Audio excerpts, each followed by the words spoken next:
WhatsApp everyone, welcome back to the channel. I hope मेरे सब बच्चे बिल्कुल ठीक होंगे और अच्छे से अपने लेक्चर्स रिवाइज कर रहे हैं। बच्चों, ये लेक्चर नंबर 64 है इस वीडियो सीरीज का। इसमें हम नया चैप्टर शुरू कर रहे हैं, chapter number 5, retirement of partner. बहुत ही इंपॉर्टेंट चैप्टर है एंड बहुत ही इजी है।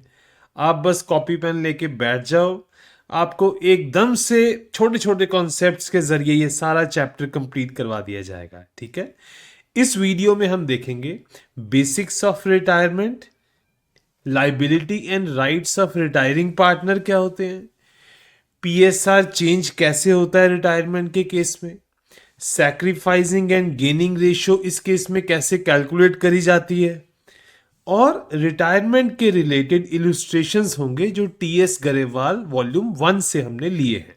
ठीक है, अब और ज्यादा हम टाइम नहीं वेस्ट करेंगे और जल्दी से आप अपनी कॉपी पेन निकालो और अब हम शुरू करते हैं।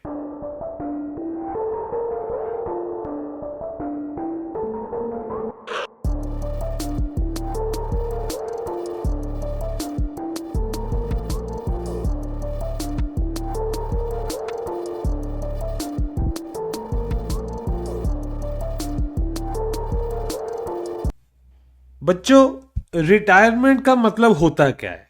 आज तक की जिंदगी में आपने यही देखा है, या सरकारी नौकरी हो या प्राइवेट, रिटायरमेंट का मतलब कि भाई अब जो बंदा है वो 60 साल क्रॉस कर गया है।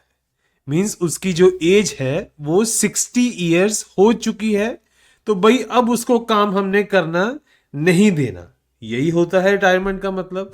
या दूसरे शब्दों में आप समझ लो कि भाई अब वो बंदा काम करने योग नहीं रहा, काम करने योग वो बंदा नहीं रहा। ठीक है, तभी उसको हम बोलते हैं कि भाई अब तू रिटायर हो जा।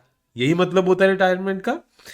बट फर्म्स के केस में रिटायरमेंट का कुछ और मतलब है। ठीक है, फर्म के केस में क्या है कि भाई बहुत हो गई नौकरी, जरूरी नहीं है कि एज ही 60 साल चाहिए। पार्टनर हो सकता है 35 साल की एज में रिटायरमेंट ले ले अपना, 40 साल की एज में रिटायरमेंट ले ले अपना। मींस क्या मतलब है? पार्टनर ये कह रहा है, जो रिटायर होने वाला पार्टनर अब ये कह रहा है कि भाई मैं और काम नहीं करूंगा। अब मैंने आपकी फर्म में बहुत देर नौकरी कर ली। अब आप सोच रहे होंगे कि मैं नौकरी शब्द क्यों यूज कर रहा हूं? क्योंकि फर्म के नजरिए में, अकाउंटिंग सिस्टम में, फर्म एक अलग एंटिटी है, पार्टनर एक अलग एंटिटी है। ठीक है, लीगल नजरिए में दोनों एक ही हैं, बट अकाउंटिंग प्रोसीजर्स में फर्म एंटिटी अलग है बच्चों और पार्टनर अलग है। ठीक है, एक तरह से इनकी ट्रांजैक्शंस ऐसी होती हैं कि जैसे पार्टनर्स मान लो फर्म में काम कर रहे हैं। ऐसा ही होता है, जैसे बाकी इंप्लॉय सैलरी लेते हैं वैसे पार्टनर भी सैलरी लेता है। ठीक है, तो अब कोई पार्टनर जब ये डिसाइड कर ले कि भाई मैंने बहुत काम कर लिया अब और नहीं करना, तो उसी को हम बच्चों रिटायरमेंट बोलते हैं। ठीक है, सिंपली रिटायरमेंट का मतलब क्या है? When one partner leaving the firm. छोटा और सिंपल मतलब, कोई इसको हमने कॉम्प्लेक्स नहीं करना अभी। ठीक है, तो अच्छा, अब जब वो बंदा रिटायरमेंट लेगा, भाई कुछ ना कुछ कंडीशंस होंगी। ठीक है, अब आपको पता है कि हर एक पार्टनरशिप फर्म का एक संविधान बना होता है। क्या बना होता है? संविधान। जैसे कि इंडिया में क्या है, संविधान लागू होता है ना, जिसको कॉन्स्टिट्यूशन बोलते हैं। उस कॉन्स्टिट्यूशन में क्या क्या लिखा होता है? उस कॉन्स्टिट्यूशन में रूल्स एंड रेगुलेशंस मेंशन्ड है, वही होते हैं। वैसे ही हर पार्टनरशिप फर्म में पार्टनर्स के related rules and regulations partnership के कॉन्स्टिट्यूशन में मेंशन होते हैं और उस कॉन्स्टिट्यूशन को बोलते हैं पार्टनरशिप डीड। ठीक है, ये पार्टनरशिप डीड क्या होगी? इसमें पार्टनर्स के रिलेटेड रूल्स एंड रेगुलेशंस होंगे, फर्म के रिलेटेड होंगे, फर्म का proper address, name, working, business office, सब कुछ मेंशन होगा। मतलब फर्म का एक संविधान है, उसको हम पार्टनरशिप डीड बोलते हैं। ठीक है, उसको कॉन्स्टिट्यूशन भी बोल सकते हो आप। अब जब भी कोई पार्टनर रिटायरमेंट लेगा, रिटायरमेंट लेगा तो उसको उस संविधान से बाहर निकाला जाएगा। मींस उस कॉन्स्टिट्यूशन में पहले उसका जिक्र था, उस कॉन्स्टिट्यूशन में पहले उसका जिक्र था कि भाई इसको तनख्वाह कितनी देनी है, इसको रेम्यूनरेशंस कितने देने हैं। अब भाई वो रिटायरमेंट ले रहा है तो हम उस कॉन्स्टिट्यूशन में चेंजेस करेंगे, उसका नाम वहां से बाहर निकालेंगे। तो इसी चीज को बच्चों बोलते हैं हम रिकॉन्स्टिट्यूशन। रिकॉन्स्टिट्यूशन का सिंपली मतलब है, री मतलब दोबारा से, कॉन्स्टिट्यूशन को तैयार करने को ही हम रिकॉन्स्टिट्यूशन बोलते हैं। ठीक है, जब भी कॉन्स्टिट्यूशन की existing terms and conditions change कर दी जाएं तो मींस रिकॉन्स्टिट्यूशन हो गया। तो अब जब एक पर्सन रिटायरमेंट लेगा तो उस कॉन्स्टिट्यूशन में तो चेंजेस आएंगे ना, तो मतलब रिटायरमेंट में फिर वो टर्म्स एंड कंडीशंस चेंज होगी। जो पुरानी आपने डीड तैयार करी थी, जो पुराना एग्रीमेंट तैयार करा था, वो खत्म हो जाएगा, वो खत्म हो जाएगा और नया एग्रीमेंट प्रिपेयर करा जाएगा जिसमें दोबारा से टर्म्स एंड कंडीशंस मेंशन करी जाएंगी।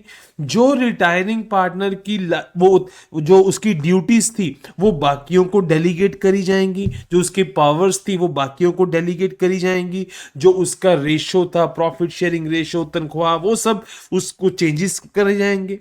तो मतलब रिटायरमेंट के केस में अब रिकॉन्स्टिट्यूशन होगा। ठीक है, अच्छा तो सर क्या फर्म तो नहीं बंद हो जाएगी? भाई फर्म कैसे बंद हो सकती है? अभी पार्टनर्स बाकी जिंदा हैं, अभी कोई ये नहीं है कि सब पार्टनर्स ने रिटायरमेंट ले लिया है, क्योंकि सभी पार्टनर्स ने अभी टाटा बाय बाय नहीं किया। तो फर्म आपकी चलती रहेगी रिटायरमेंट के केस में। बच्चों वो डेथ के केस में होता है। इन केस ऑफ डेथ, अगर किसी पार्टनर की डेथ हो जाती है तो फर्म जो है वो डिसॉल्व हो जाती है। ठीक है, फर्म गई, दुकान बंद हो गई जब एक पार्टनर मर गया तो। बट रिटायरमेंट के केस में ऐसा नहीं होगा। रिटायरमेंट एक वॉलंटरी है। ठीक है, पार्टनर जो पार्टनर्स हैं उन्होंने एक कॉन्स्टिट्यूशन में लिख रखा है कि हम रिटायरमेंट के बाद भी ये सब कुछ करते रहेंगे। कहने का मतलब इंडियन पार्टनरशिप एक्ट किसी भी पार्टनर के रिटायरमेंट के बाद फर्म को बंद करने की इजाजत नहीं देता। ठीक है, आपकी मर्जी है, अगर आप करना चाहो कर लो, बट इंडियन पार्टनरशिप एक्ट नहीं कह रहा। Unlike in the case of death, death के केस में इंडियन पार्टनरशिप एक्ट क्या कहता है? या तो भाई आप खुद पार्टनरशिप डीड में मेंशन कर लो कि आप फर्म चालू करते रहोगे, आप फर्म को चलने दोगे, तो कोई चक्कर नहीं है। अगर कुछ मेंशन नहीं करा हुआ ना आपने, तो मैंने आपकी दुकान बंद कर देनी है अगर किसी भी पार्टनर की डेथ हो गई तो। ठीक है बच्चों, यहां तक आई होप सारा क्लियर होगा। अब देखते हैं कि रिटायरमेंट कैसे कैसे कोई पार्टनर ले सकता है। ये तो नहीं है ना कि मुंह उठा के चला दिया तो बस काम खत्म हो गया। भाई कुछ रूल्स एंड रेगुलेशंस हैं। अब वो देखते हैं कि पार्टनर कैसे रिटायर हो सकता है। ठीक है, सबसे पहले बच्चों आता है एक एग्रीमेंट का कॉन्सेप्ट। एग्रीमेंट का कॉन्सेप्ट क्या कहता है कि सपोज मान लो कोई फ्लाईओवर बनाने की कंपनी है, सपोज कोई फ्लाईओवर बनाने की कंपनी है। ठीक है, ऑलरेडी ए और बी उसमें दो पार्टनर्स थे जो काम कर रहे थे। ठीक है, इनको वहां पे कुछ सिविल का काम करवाने के लिए, फॉर एग्जाम्पल कुछ कंस्ट्रक्शन रिलेटेड काम करवाने के लिए सी की जरूरत पड़ी। ठीक है, इन्होंने सी को भी अपने साथ रला लिया, मिला लिया कि भाई तू भी हमारे साथ आ जा, बट कब तक तू हमारे साथ रहेगा? जब तक ये छोटा सा काम कंप्लीट नहीं हो जाता। ये मेंशन कर देते हैं कि भाई तू सारी उम्र हमारे साथ नहीं रहेगा, तू सिर्फ ये काम कंप्लीट करवाने तक रहेगा। तो जब वो काम पूरा हो गया तो ऑटोमेटिकली सी जो है वो रिटायर हो जाएगा। सी जो है वो रिटायर हो जाएगा। कहने का मतलब जब हम कभी एक एग्रीमेंट में ही मेंशन कर दें कि जो पार्टनर कैसे रिटायर होगा, तो वो ऑटोमेटिकली वो कंडीशन फुलफिल होने पर वो रिटायर हो जाएगा। ठीक है, एक तो बच्चों ये केस है। एक आ जाता है कभी कभार क्या होता है कि दो चार दोस्त होते हैं, लेट्स सपोज ABC फ्रेंड्स हैं। ठीक है, इन्होंने बोला कि यार छोड़ो, हमने क्या डीड बनानी है, हम तो इतने अच्छे फास्ट फ्रेंड्स हैं यार, इतने फास्ट फ्रेंड्स हैं, हम क्यों ये लिखने के झंझट में पड़ेंगे, हम अच्छा खासा बिजनेस कर तो रहे हैं, है ना। ये मतलब ये कोई पार्टनरशिप डीड नहीं बनाते भाई। अगर पार्टनरशिप डीड नहीं बनाएंगे तो हमें पता है फिर क्या चलेगा, तब चलेगा इंडियन पार्टनरशिप एक्ट, उसके रूल्स एंड रेगुलेशंस चलेंगे ना। तो वो क्या कहता है, अब हुआ ये तीन फ्रेंड्स थे, ठीक है, इन्होंने कोई पार्टनरशिप डीड बनाया नहीं अभी तक, मजे से काम करते रहे अपना। तो बीच में भाई ये बी को ना थोड़ा सा झटका लगा, कोई बी को झटका लगा कि इसने बोला यार मैं नहीं काम करने वाला, मैं नहीं काम करने वाला। हालांकि ये बी है बड़ा शैतान, ये क्या है, ये बहुत चालाक है। इसने देखा कि यार कोई मुसीबत आने वाली है कंपनी पर, तो मैं जरा चलता बनूं, मैं यहां से निकल जाऊं बस अब, ठीक है, ये मैं चलता बनूं। तो बी क्या कहता है कि भाई ए और सी को, यार मेरा ना मन खत्म हो गया, अब मैं और काम करने वाला नहीं हूं, ठीक है, तो भाई मैं जा रहा हूं। तब तब क्या होता है, ए और सी कहते हैं यार हमें मुश्किल में डालकर भागने नहीं देंगे तुम्हें, ऐसे कैसे चले जाओगे यार, फर्म में मुसीबत आन पड़ी है और तुम खिसक रहे हो। कहने का मतलब जब भी पार्टनरशिप डीड नहीं होती तो रिटायरमेंट के लिए बच्चों सब पार्टनर्स की रजामंदी जरूरी है, सब पार्टनर्स की। आपने डीड तो बनाई नहीं, जब डीड बनाई नहीं तो इंडियन पार्टनरशिप एक्ट लागू होगा, और इंडियन पार्टनरशिप एक्ट कहता है सभी पार्टनर्स जब बोल दें कि हाँ भाई तू जा, तू जा भाई, तू जा, तुझे काम करने की जरूरत नहीं है, तू ले ले रिटायरमेंट, तभी वो पार्टनर रिटायर्ड माना जाएगा। ठीक है बच्चों, ये क्लियर। थर्ड केस आ जाता है बच्चों जब पार्टनरशिप एट विल है। विल का मतलब होता है इच्छा। क्या मतलब कि पार्टनरशिप डीड में कोई फिक्स डेट नहीं लिखा हुआ। पार्टनरशिप एट विल का मतलब होता है कि अनगिनत समय तक, इनडेफिनेट पीरियड तक ये पार्टनरशिप चलेगी, जितनी देर तक इनका मन करेगा ये चलाते रहेंगे पार्टनरशिप, ठीक है। जो बच्चों आमतौर पे ये प्रैक्टिकली होता है, ये जो पार्टनरशिप एट विल का केस है ना, ये प्रैक्टिकल केस है जो आमतौर पे हम पार्टनरशिप्स देखते हैं। जैसे मान लो किसी ने कोई मिठाई की दुकान खोल ली, दो पार्टनर्स ने मिलके, ठीक है, मिठाई की दुकान है, दो पार्टनर्स थे राम एंड श्याम, ठीक है, इन्होंने पार्टनरशिप डीड भी बना ली। प्रैक्टिकली ऐसे ही होता है, पार्टनरशिप डीड भी बना ली कि भाई हम ये दुकान चलाएंगे, प्रॉफिट कमाएंगे और खाएंगे पिएंगे मौज करेंगे, यही करेंगे ना।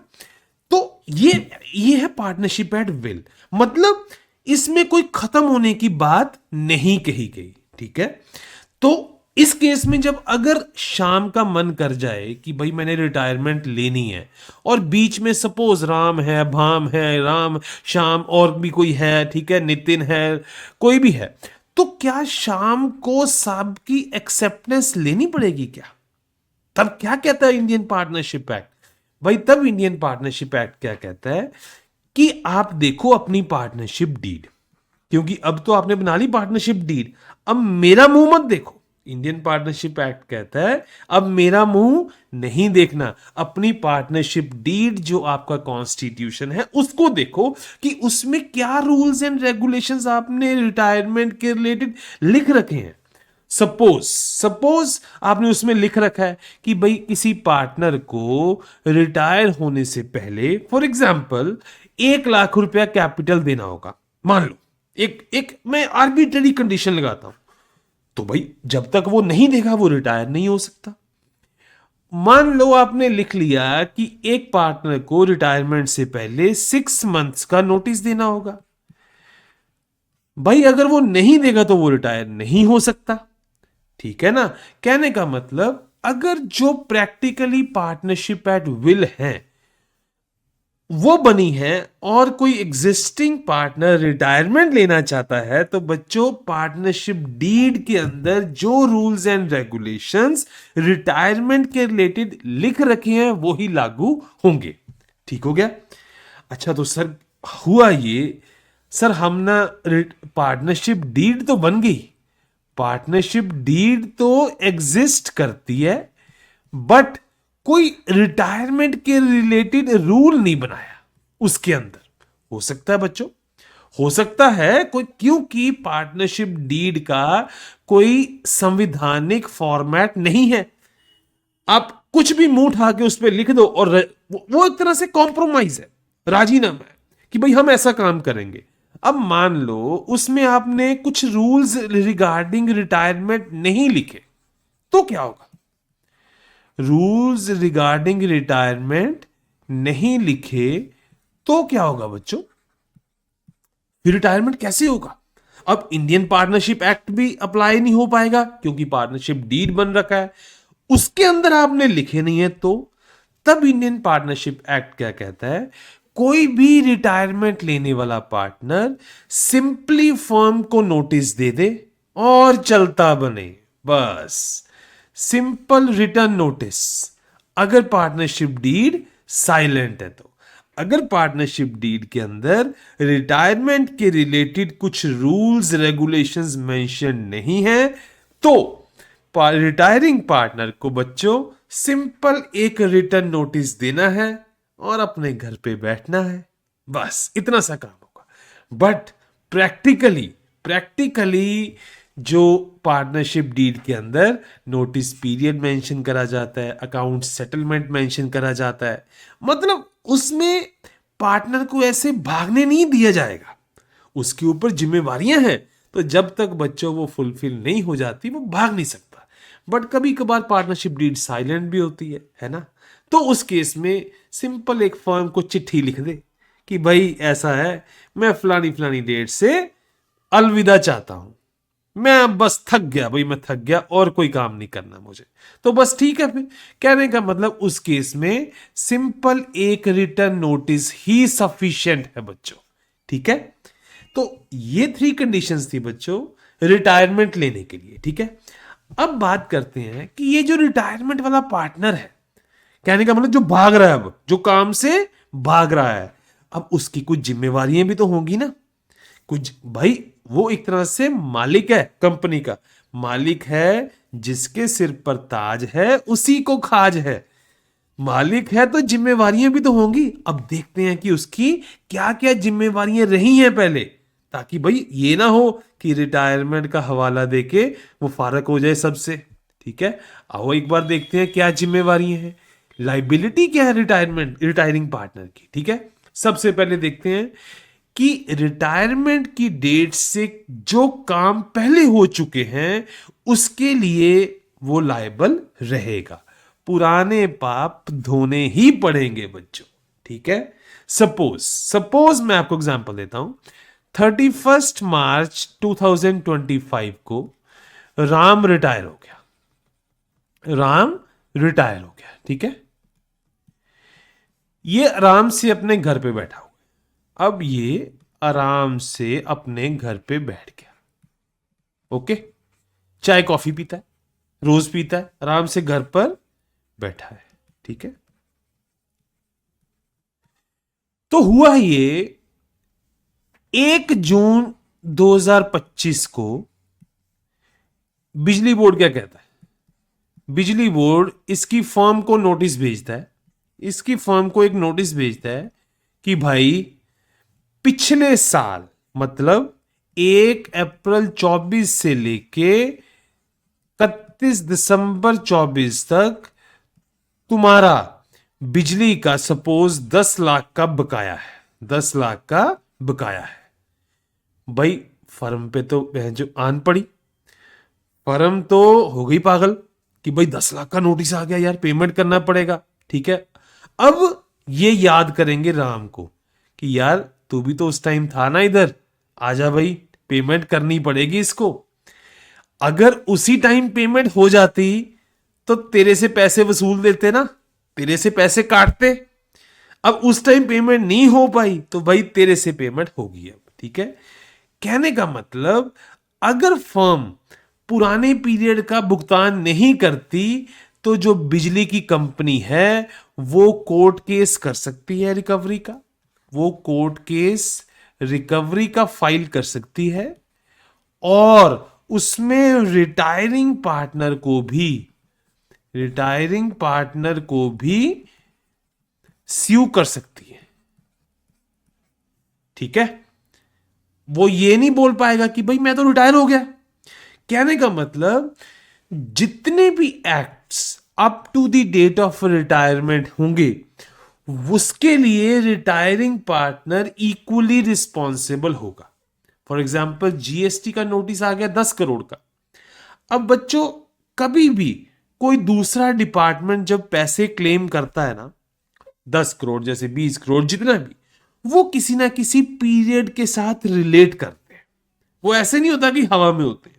तो वो पीरियड में अगर रिटायरिंग पार्टनर फर्म में रहा होगा तो उसकी रिस्पॉन्सिबिलिटी होगी उनको पेमेंट करने की। ठीक है, हां एक चीज होती है, एक चीज और होती है जिसमें ये बचा जा सकता है, वो है एग्रीमेंट, वो है म्यूचुअल एग्रीमेंट। म्यूचुअल एग्रीमेंट के केस में क्या है, सारे पार्टनर्स, ऑल पार्टनर्स, ठीक है, and third party, third party कोई भी, जैसे मान लो बिजली बोर्ड हो गया, कोई हो गया, अगर इनके बीच में ये एग्रीमेंट हो जाए, इनके बीच में एग्रीमेंट हो जाए कि भाई ये हमारा भाई बंधु रिटायर हो रहा है, कल को कोई लाइबिलिटी निकलती है फर्म पे तो भाई यार इसको मत कुछ कहना, ये बड़ा शरीफ आदमी है, इसको मत कुछ कहना। उस केस में बच्चों ये रिटायरिंग पार्टनर बच सकता है। ये सेक्शन 32 सब सेक्शन 2 ये बोलता है कि जो रिटायरिंग पार्टनर अपने पीरियड के लिए भी बच सकता है, बट प्रोवाइडेड सब पार्टनर्स और थर्ड पार्टी के बीच में एग्रीमेंट हो रखा हो। ठीक है, अदरवाइज ये नहीं बच पाएगा। चलो ये भी ठीक हो गया। अब छोटी सी मैं और एक आपको एग्जांपल देके बताता हूं बच्चों आगे। मान लो 3 पार्टनर है, ऑलरेडी एग्जांपल दिया मैंने आपको, एक रिटायर हो गया 31 मार्च को। ठीक है, अब फर्म ने ऑलरेडी लोन ले रखा है पहले से, फर्म ने लोन ले रखा है पहले से, अब लोन का रीपेमेंट भी करना है।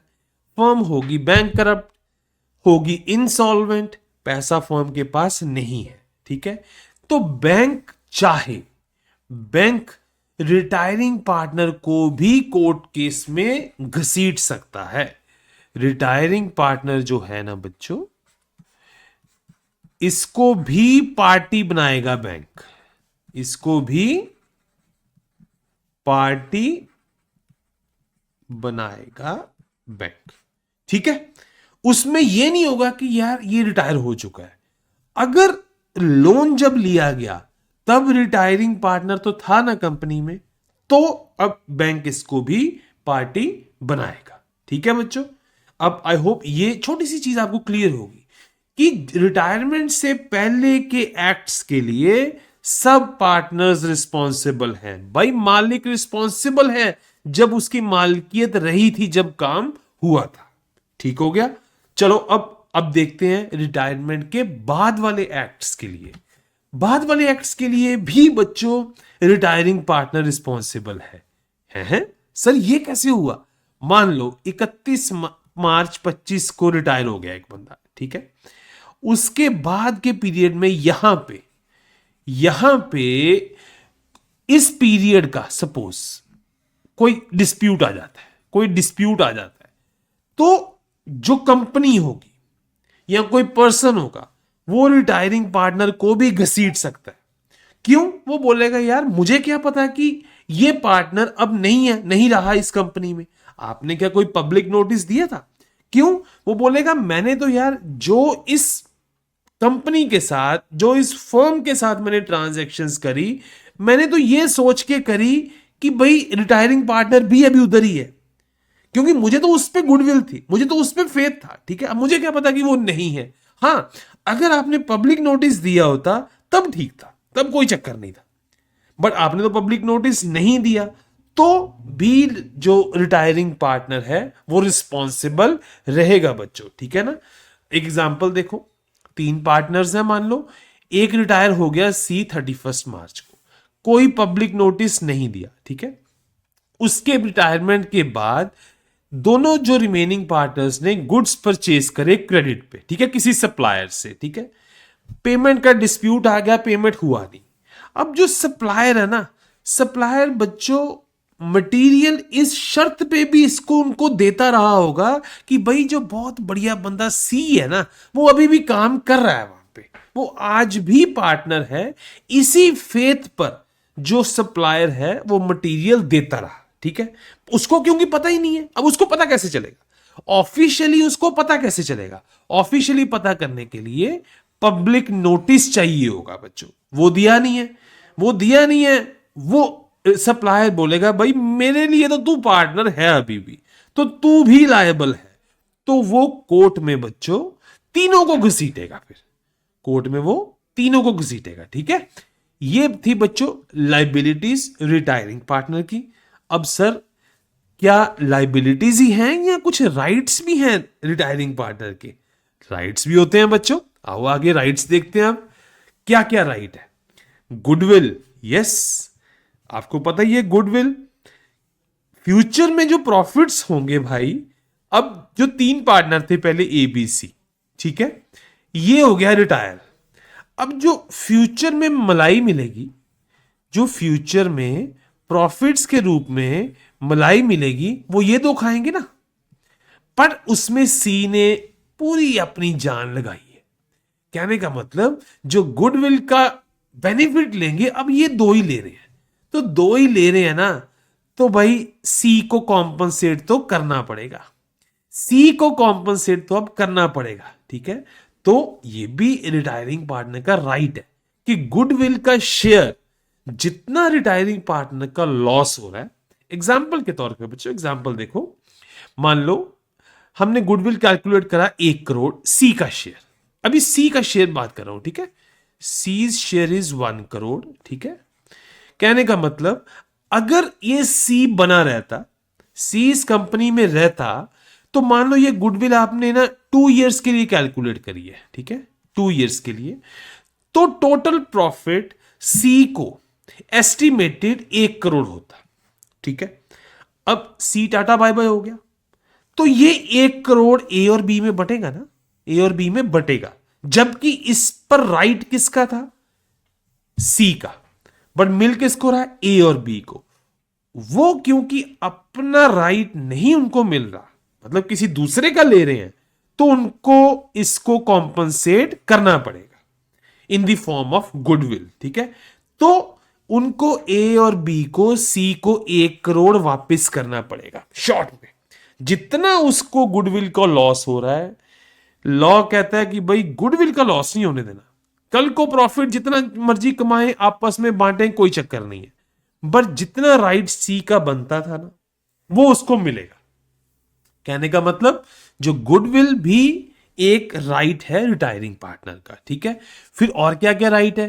Capital, accumulated profits. Sir accumulated profit एक बार बता दो होता क्या है भाई, कितनी बार बताऊं, कितनी बार बताऊं? एक्यूमुलेटेड प्रॉफिट होते हैं वो पिछले सालों के प्रॉफिट्स जो कि अभी तक पार्टनर्स में नहीं बांटे गए, उसी को बोलते हैं क्यूमुलेटेड प्रॉफिट।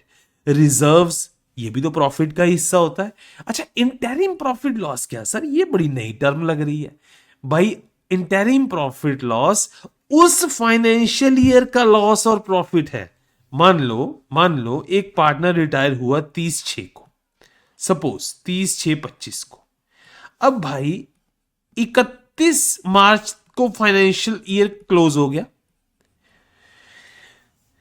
31 मार्च 24 को, सॉरी 25 को क्लोज हो गया, तो वहां से लेके यहां तक भी तो कुछ प्रॉफिट लॉस कमाया होगा ना, तो उस पे भी राइट है इस रिटायरिंग पार्टनर का, ठीक है।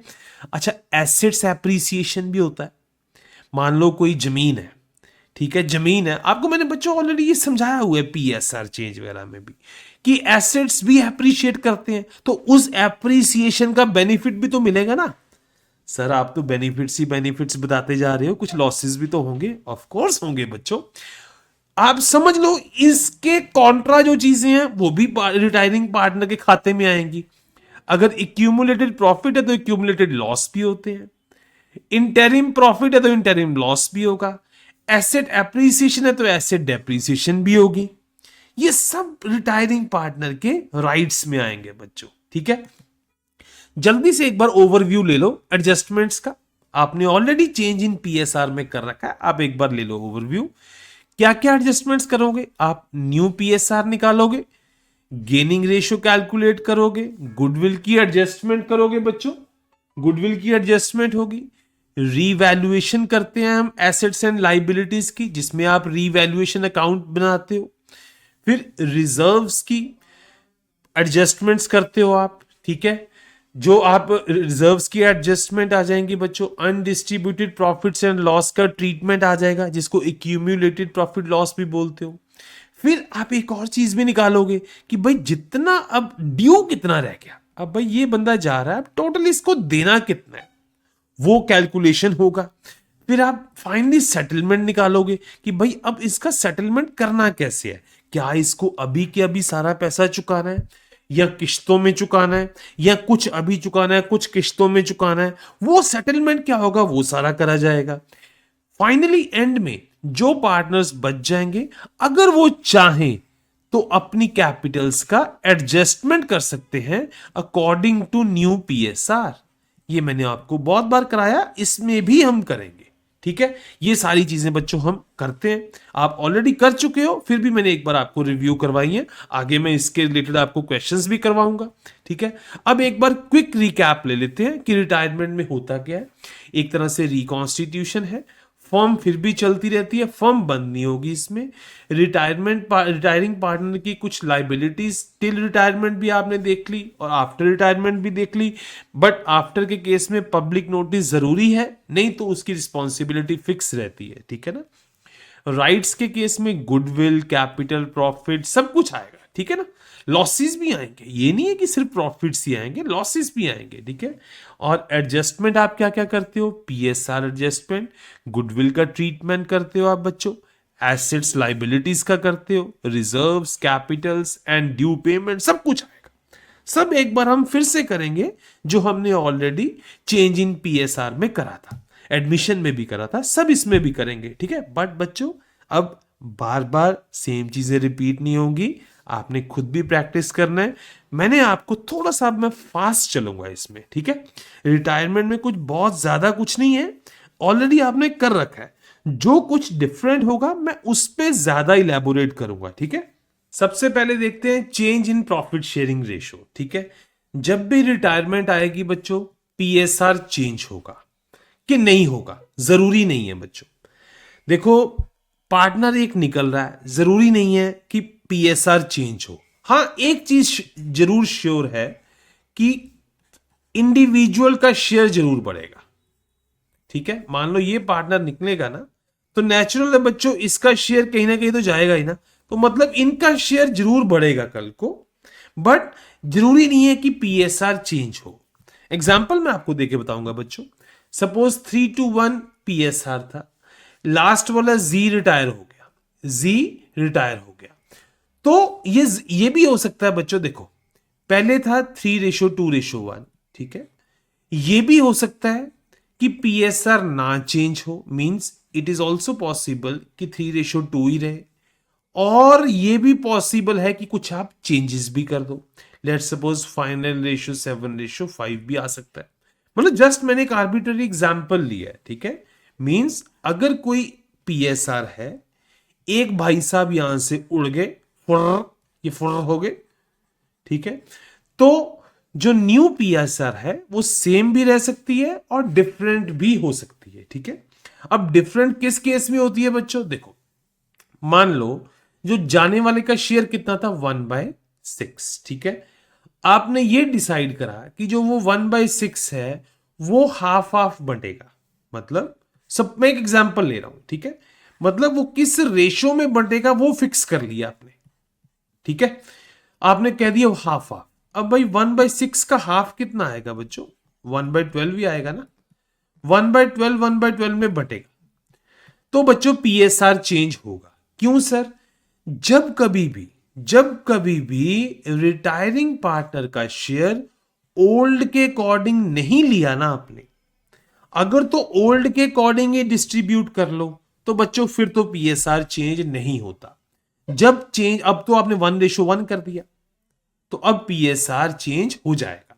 तो बच्चों उनका ऑलरेडी एग्जिस्टिंग कितना था, 3/6, 1/12 और आ गया है ना, हाफ ऑफ दी 1/6 और आ गया, तो इसका 7/12 बन गया, उसका 5/12 बन गया बच्चों, तो रेशियो कर लिया तो 7:5 आ गया। कहने का मतलब बच्चों हमेशा याद रखना, जब रिटायरिंग वाले का शेयर, या तो देखो ओल्ड पीएसआर के अकॉर्डिंग डिस्ट्रीब्यूट कर दो, ओल्ड पीएसआर के अकॉर्डिंग। अब ओल्ड पीएसआर इस केस में क्या था बच्चों, 3:2 था ना, ए और बी में आपस में 3:2 ही है ना। अगर आप 1/6 3:2 में डिस्ट्रीब्यूट करते तो फाइनली रेशियो भी इनका 3:2 ही आता है, चाहे आप करके देख लो, चाहे आप करके देख लेना, फिर भी सेम ही आएगा। बट अगर इसके अलावा कोई और लोगे तो बच्चों पीएसआर चेंज हो जाएगा। ठीक है, आप एग्जांपल आपको बताते हैं, अभी करके देख लो आप आगे। 3:2 था बच्चों, जो 1/6 जी का शेयर था वो भी 3:2 में ही डिस्ट्रीब्यूट हुआ, वो भी 3:2 में ही हुआ। तो 3:2 में हुआ तो ए को कितना मिलेगा और बी को कितना मिलेगा सर, 3:2 का मतलब है 3/5 ऑफ 1/6, दैट इज 3/30 एंड 1/10 आ गया बच्चों। ये आ जाएगा 1/10 इसको मिला, और इसको कितना मिला बच्चों, 2/5 इंटू 1/6, दैट इज 1/15 ये मिला। ठीक है बच्चों, कैलकुलेशन मैंने ऑलरेडी आपसे आपके लिए करके रखी हुई है। ठीक है, तो जब आप इसको सॉल्व करोगे तो आपके पास आ जाएगा 21/36, 14/36। जब इनका आप रेशियो लोगे तो वो आपके पास सेम ही आएगा बच्चों। क्यों, क्योंकि जो आपने रिटायरमेंट वाला शेयर था ना, वो ओल्ड पीएसआर के अकॉर्डिंग ही आपने डिस्ट्रीब्यूट करा है। ठीक है बच्चों, अब न्यू पीएसआर आपको क्लियर हो गया कैसे करते हैं हम। जब भी रिटायरमेंट होगा ओल्ड पीएसआर आपको गिवन होगा बच्चों, तो जितना शेयर आपने एक्वायर करा जो कॉन्टिन्यूइंग पार्टनर्स ने, उसको आप ऐड कर दो। ये भी हो सकता है कि वो भी सैक्रिफाइस करें, आगे मैं आपको बताऊंगा बच्चों। तो वहां से आपका न्यू प्रॉफिट शेयरिंग रेशियो निकल जाएगा। ठीक है, अब ये कुछ की पॉइंट्स हैं ऑलरेडी हमने पढ़ लिए हैं बच्चों, तो एक बार फिर भी आप देख लो। ऑन रिटायरमेंट जो एग्जिस्टिंग पार्टनर्स है उनका शेयर नॉर्मली बढ़ जाता है, नॉर्मली बढ़ जाता है, बट कब नहीं बढ़ता, जब सर रिटायरिंग वाले का शेयर ओल्ड पीएसआर के अकॉर्डिंग डिस्ट्रीब्यूट हो, तब नहीं बढ़ता। सर एक बार फिर से बता दो, मान लो 3:4:5 है फॉर एग्जाम्पल, ये बीच वाला रिटायर हो गया, बीच वाले का शेयर था कितना बच्चों, 4/4 + 3 7 + 5 12, दैट इज 1/3, यही था ना। अब अगर ये 1/3, अब जो बच गए उनका आपस में रेशियो कितना है, 3:5। ठीक है, अगर 1/3 आप 3:5 में डिस्ट्रीब्यूट कर दो, 3:5 में डिस्ट्रीब्यूट कर दो, तो जो फाइनल पीएसआर आएगा, जो फाइनल पीएसआर आएगा वो 3:5 ही आएगा। ठीक है, अगर आप ये 3:5 में डिस्ट्रीब्यूट करते हो तो। अगर किसी और रेशो में करोगे तो न्यू पीएसआर भी चेंज हो जाएगा बच्चों। ठीक है, अब न्यू पीएसआर कब निकालनी पड़ती है बच्चों, अगर तो देखो क्वेश्चन में आपको न्यू पीएसआर ही गिवन है फिर तो बल्ले बल्ले होगी, अगर नहीं गिवन तो फिर आप रिटायरिंग पार्टनर का शेयर का डिस्ट्रीब्यूशन करके आप वो निकालोगे। ठीक है, या अगर continuing partners take the retiring partner share in the ratio different from old PSR, तब भी आपको निकालनी पड़ेगी बच्चों।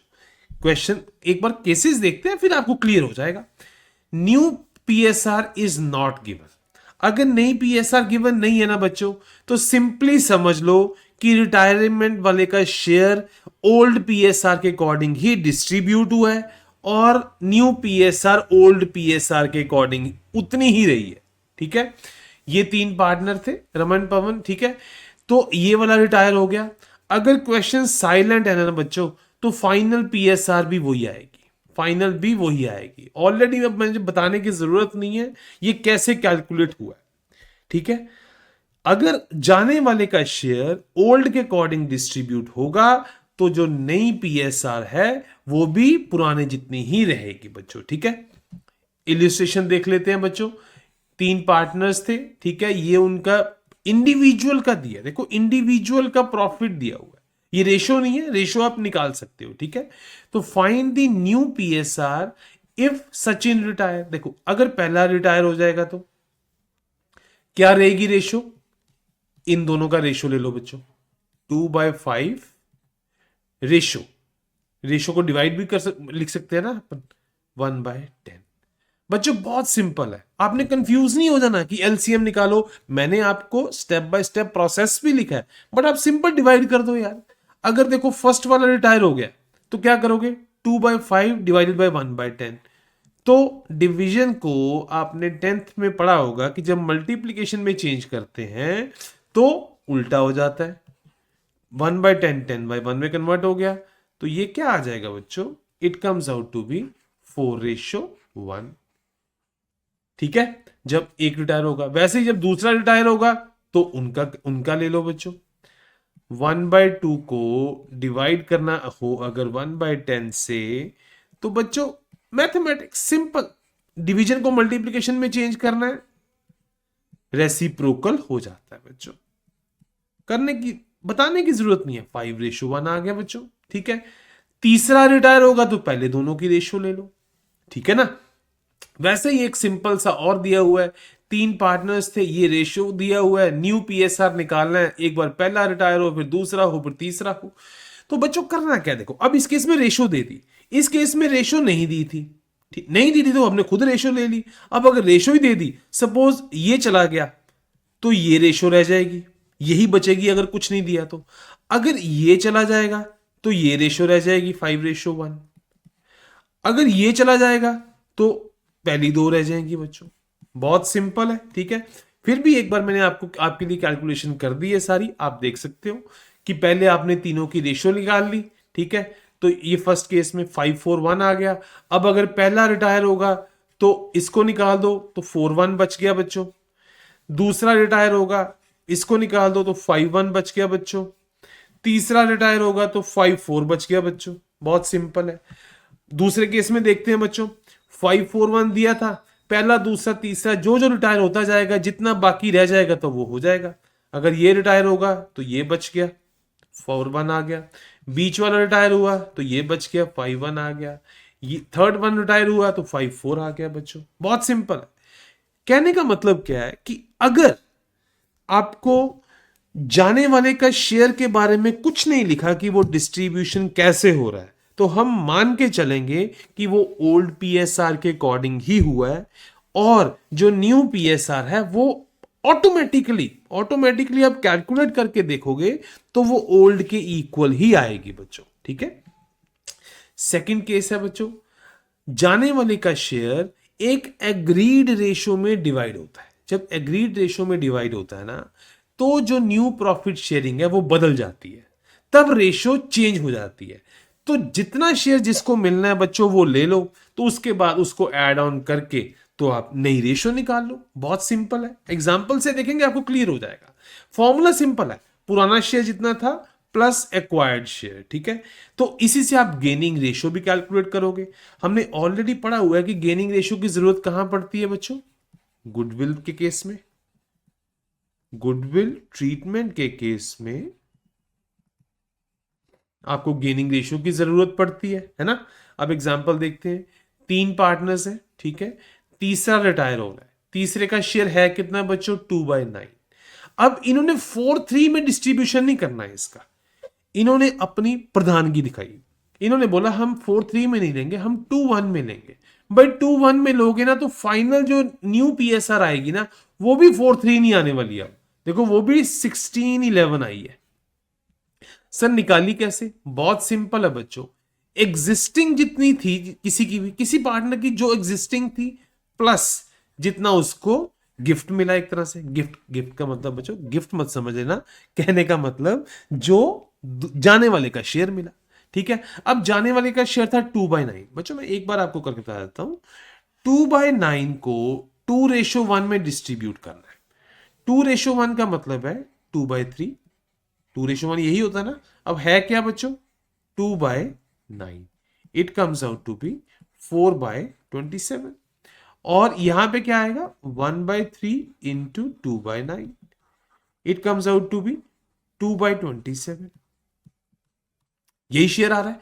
अब न्यू शेयर निकालना हो तो ओल्ड कितना था, ओल्ड था 4/9 प्लस 4/27, 16/27 आ गया। बी का ओल्ड था 3/9 प्लस 2/27, 11/27 आ गया। रेशो ले लो बच्चों, 16:11 आ गया। ठीक है, चलो अब एक बार रिकैप कर लें क्विक।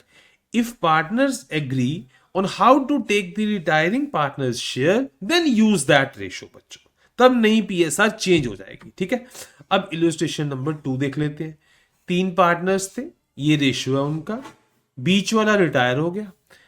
बाकियों की पीएस जो बाकियों ने क्या डिसाइड करा कि हम इसका शेयर इस रेशियो में बांटेंगे।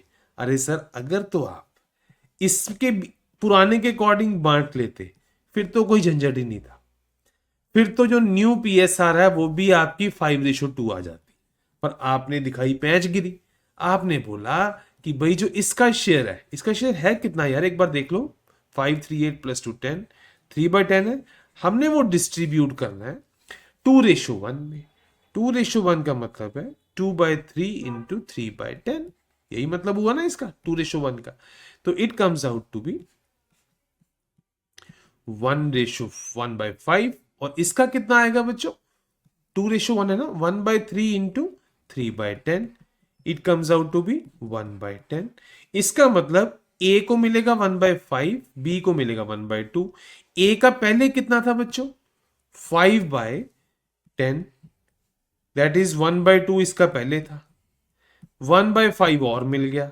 सिमिलरली बी का पहले कितना था, 3/10, और कितना, सॉरी बी तो रिटायर ही हो रहा है ना। सी 2/10, दैट इज 1/5। बी का भी, सी का भी इतना था, तो उसको 1/10 और मिल गया बच्चों। कैलकुलेशन आपने खुद आगे कर लेनी है, आगे मैंने सारा कर रखा है बच्चों। ठीक है, आपने खुद कर लेना है, सेम मेथड है। ठीक है, ये क्वेश्चन था, जो जितना शेयर जाने वाले का मिला उसको ऐड ऑन कर लो, फाइनली आपके पास 7:3 निकल के आ गया। ठीक है, कहने का मतलब जो रेशो में आप डिस्ट्रीब्यूट करोगे ना प्रॉफिट, जाने वाले का शेयर, उसी को ही तो गेनिंग रेशो भी उसी को बोलेंगे बच्चों। गेनिंग रेशो भी यही है ना, कि जिस रेशो में उनको उसका शेयर डिस्ट्रीब्यूट हो रहा है। क्यों, अब सर ये गेनिंग रेशो की जरूरत अभी क्यों पड़ रही है, भाई अभी नहीं पड़ रही, अभी कोई इश्यू नहीं है। ठीक है, कल को जब गुडविल को कॉम्पनसेट करना पड़ेगा, जाने वाले पार्टनर को गुडविल का पैसा देना पड़ेगा, तब वो इसी रेशो में बंटेगा। ऑलरेडी हम ये गुडविल के चैप्टर में स्टडी कर चुके हैं, है ना। चलो अब आगे देखते हैं। गेनिंग रेशो क्या होता है बच्चों, सिंपल, जिस रेशो में गेन हुए हैं उनका रेशो निकाल लो, दैट इज गेनिंग रेशो। इसकी इंपॉर्टेंस कहां पे आती है, गुडविल की कैलकुलेशन में। ठीक है बच्चों, बहुत सिंपल है।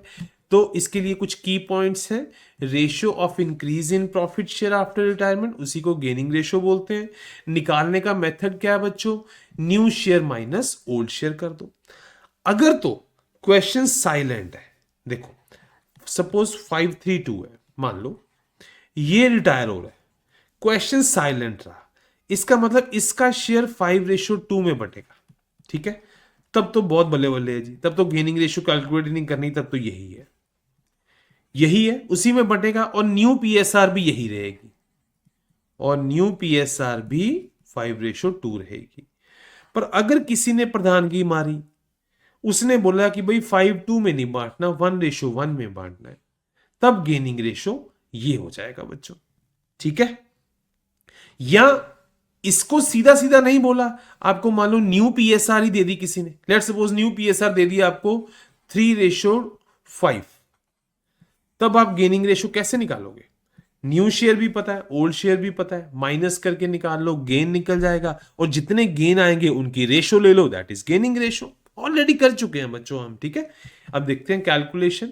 अगर इंफॉर्मेशन कुछ नहीं गिवन है तो बच्चों ओल्ड रेशो ही चलेगी, गेनिंग रेशो। ठीक है, ऑलरेडी एग्जांपल दे दिया बच्चों मैंने आपको, 2:1 था, सी रिटायर हुआ, कुछ गिवन नहीं था, तो 1/5 ही जो रेशियो पुरानी थी वही गेनिंग रेशियो रहेगी। ठीक है, ये बहुत सिंपल है। इलुस्ट्रेशन भी इसके बेस पे देख लेते हैं हम। 3 पार्टनर्स थे, 3:1 था। गेनिंग रेशियो अगर ए रिटायर होगा तो गेनिंग रेशियो यही रह जाएगी, बी रिटायर होगा तो 3/1 आ जाएगी, सी रिटायर होगा तो 3:2 आ जाएगा बच्चों। बहुत सिंपल है। अच्छा, XYZ प्रॉफिट शेयरिंग रेशियो ये है उनका इंडिविजुअल का। तो अब इनका गेनिंग रेशियो निकालना है, अगर बारी बारी रिटायर करना तो बच्चों एक बार न्यू PSR ही निकाल लो। न्यू PSR कैसे निकालोगे, पहले एक बार निकाल के देखें न्यू PSR। चाहे न्यू PSR निकाल लो या पहले ही रेशियो ले लो, जैसे मर्जी। देखो सपोज जी रिटायर हुआ, ये रिटायर हुआ ना, तो गेनिंग रेशियो क्या आएगी बच्चों, इन दोनों की ratio is gaining ratio, that is 1/2 divided by 1/3, it is gaining ratio. तो इसको कैसे करोगे बच्चों आप, it comes out to be 3:2। और न्यू PSR भी यही होगी। अगर क्वेश्चन साइलेंट है, जाने वाले पार्टनर के बारे में कुछ नहीं बताया, तो सेम ही रहेगी बच्चों। ठीक है, तो आई होप ये बिल्कुल इजीली आपको क्लियर हो जाएगा। चलो अब आगे देखते हैं सिचुएशन 2। अगर न्यू PSR गिवन हो तो बच्चों बहुत सिंपल है, फिर तो फॉर्मूला ही बहुत सिंपल है। New share minus old share निकाल लो, आपको गेन और लॉस पता लग जाएगा। तो अगर जितने गेन्स हैं उनकी रेशियो ले लो तो वो गेनिंग रेशियो आ जाएगी। देखो अब एग्जांपल देखते हैं। 3 पार्टनर्स थे, 5:3:2, जी रिटायर हो गया। ये बोल दिया गया कि एक्स और वाई जो फ्यूचर में प्रॉफिट शेयर करेंगे ना वो 7:3 है, मतलब ये न्यू रेशियो गिवन है। तो इंडिविजुअल का गेन निकाल लो कितना है। देखो न्यू शेयर कितना है, 7/10, पहले कितना था 5/10, तो इसको तो इतना गेन आ रहा है। वाई को कोई गेन नहीं आया, सेम, इट मीन सारे का सारा गेन एक्स का ही है। तो गेनिंग रेशियो क्या आएगी बच्चों, गेनिंग पार्टनर ही एक है और रहा ही नहीं, दूसरे को गेन ही नहीं हो रहा, तो 1:0 ही आ जाएगा। ठीक है ना। अगर सपोज इसका कुछ आ जाता 3/10, वैसे तो नहीं आया, मान लो ये आ जाता, तो हम क्या करते, इनका रेशियो कर लेते बच्चों, डिवाइडेड बाय 3/10। तो डिवीजन को मल्टीप्लीकेशन में चेंज करना है तो रेसिप्रोकल करते हैं बच्चों। ठीक है, तो आ जाता 2/3। बट ये नहीं आया तो उस केस में गेनिंग पार्टनर ही एक रहा, तो 1:0 रहेगा। ठीक है, क्विक रिकैप देख लेते हैं एक बार। अगर न्यू PSR गिवन होगा तो सिंपली सब्ट्रैक्ट करके आप गेन निकाल लो, तो उनका रेशियो ले लो। ठीक है। थर्ड सिचुएशन है कि जब रिटायरिंग पार्टनर का शेयर एक एग्रीड रेशियो में लिया जाए, तो बच्चों बहुत सिंपल है। न्यू शेयर कैसे निकालोगे आप, ओल्ड शेयर में जितना शेयर आपको मिल रहा है उसको ऐड कर लो, न्यू शेयर निकल जाएगा। ये तो बहुत सिंपल है। तो गेनिंग रेशियो अगर निकालनी है तो जितना जितना आप शेयर ले रहे हो उतना उतना ऐड कर लो। सर ऐसे समझ नहीं आया, कोई बात नहीं बच्चों, एक छोटी सी एग्जांपल दूंगा, आपको समझ आ जाएगा। 3 पार्टनर्स हैं, 3:1 थे, सी रिटायर हुआ, इसका शेयर था 1/6। ये डिसाइड हुआ कि ये 2:1 में सी का शेयर बांटा जाएगा। तो बच्चों 2:1 ही गेनिंग रेशियो हुआ है ना, ऑलरेडी हमने बता दिया। कहने का मतलब कल को जब गुडविल का पैसा देने की बारी आएगी तो वो 2:1 में दिया जाएगा, बांटा जाएगा। ठीक है। अब तो सर न्यू PSR कैसे निकाल लेंगे, भाई ये भी बताने की देर है क्या। ओल्ड आपको रेशियो गिवन है और शेयर मिल रहा है तो उसको ऐड करके निकाल लो ना यार। अब मान लो आपकी जेब में 10 टॉफी है, मैं बोलूं 2 और डाल दी तो फाइनली कितनी रहेगी, अब ये भी बताना पड़ेगा कि वो 12 रहेगी। मैं मान लो आपको बोलूं आपकी जेब में 20 टॉफी है, ठीक है, मैंने 2 निकाल ली तो फाइनली कितनी रहेगी, ये बताना पड़ेगा कि कैसे कैलकुलेट करते हैं। वही चीज है ना बच्चों, ये जो सी का शेयर था वो 2:1 में बढ़ जाना है, तो जितना पहले था उसमें वो जो बन रहा है उसको ऐड कर दो, सिंपल है ना। तो फाइनली रेशियो आपके पास 11:7 आ जाएगा।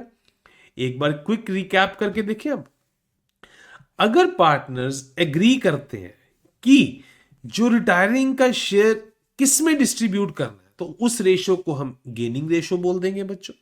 3, 2, 5, 6 जैसे मर्जी, ठीक है, वो ही गेनिंग रेशियो आ जाएगी। तो उस केस में न्यू शेयर कैसे कैलकुलेट करा जाएगा, old share plus share taken. बच्चों एक छोटी सी चीज मैं आपको बताऊंगा, छोटी सी, देखो कल को आपको हेल्प मिलेगा इसमें। मान लो 5:3:2 है, ठीक है।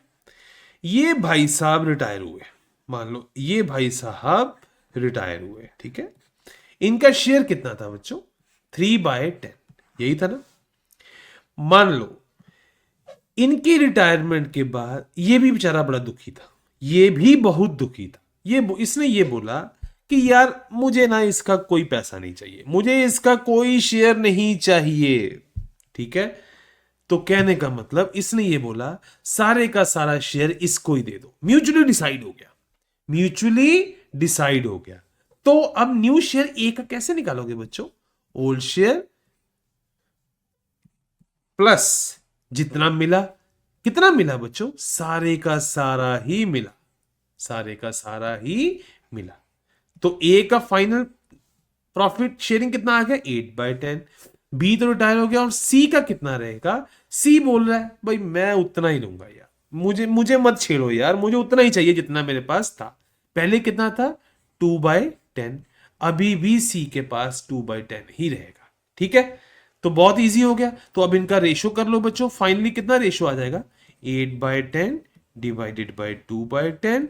सर ये डिवीजन को मल्टीप्लीकेशन में चेंज करना है तो रेसिप्रोकल कर ले, कर लो बच्चों, किसने मना करा आपको? तो फाइनल रेशो कितना आ जाएगा? It comes out to be 4:1। ये मैंने एग्जाम्पल से आपको क्या समझाना चाहा कि बच्चों जरूरी नहीं है कि कॉन्टिन्यूइंग पार्टनर्स के सबके शेयर बढ़ते ही बढ़ते हैं। अब इस केस में देखो सी का सेम ही रहा, अगर 4:1 है तो सी का शेयर अभी कितना है? 1/5। पहले कितना था? 2/10, दैट इज 1/5। मतलब रिटायरमेंट के बाद यह भी पॉसिबिलिटी है कि पुराने पार्टनर का शेयर उतना ही रहे, और यह भी हो सकता है कि कम भी हो जाए। सर कम कैसे हो सकता है? सर ये क्या बात कर दी आपने? लो बच्चों कम कर, आपको एग्जांपल दे देते हैं फिर एक बार छोटा सा।